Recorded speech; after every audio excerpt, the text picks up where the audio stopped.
Hello అండి, అందరికీ నమస్కారం. శ్రావణి వంటిలోకి స్వాగతం. ఇప్పుడు పొయ్యి వెలిగించుకొని పాండి పెట్టేసుకొని ఆయిల్ని వేసుకోండి. ఆయిల్ అనేది వేడిన తర్వాత ఇందులో కొంచెం పచ్చిశనగపప్పు ఎక్కువ వేసుకుంటే ఈ కూరలోకి బాగుంటాయి అనమాట. అలాగే ఇందులో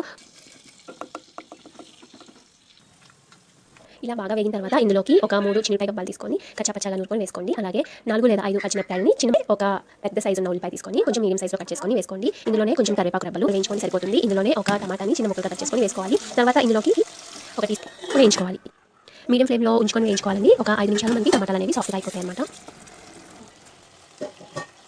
ఆకుకూర అంతా గిన్నె మొత్తం వచ్చేసింది కదా, మూత పెట్టకుండా వేయించుకుంటే మనకి ఆకులో ఉన్న పచ్చి వాసన అనేది పోతుంది అనమాట. ఇప్పుడు మూత పెట్టేసుకొని చక్కగా మీడియం ఫ్లేమ్ మీద ఒక 5 లేదా 8 నిమిషాలు కుక్ చేసుకుంటే మనకి ఆ కాడలు కూడా మెత్తగా అయిపోతుంది. ఇప్పుడు ఇందులోకి ఒక 2 టీ స్పూన్ల చింతపండు గుజ్జు వేసుకోండి. అలాగే రుచికి సరిపడా కారం కూడా వేసుకోండి. పచ్చిమిరపకాయలు ఎక్కువ వేసుకున్నాం కాబట్టి కారంని చూసుకొని వేసుకోండి. ఇప్పుడు వీటన్నిటిని ఒకసారి బాగా కలిపేసుకోండి. ఇలా 2 నిమిషాలు వేగిన తర్వాత ఇందులోకి ఒక అర గ్లాస్ వాటర్ని పోసుకుంటే సరిపోతుంది. ఇప్పుడు అన్నిటిని బాగా కలిపేసుకొని ఒకసారి ఉప్పు కారాన్ని చూసుకొని మూత పెట్టేసి మరొక 5 నిమిషాలు మగ్గించుకుంటే సరిపోతుందండి. చూసారా, మనకి ఇలా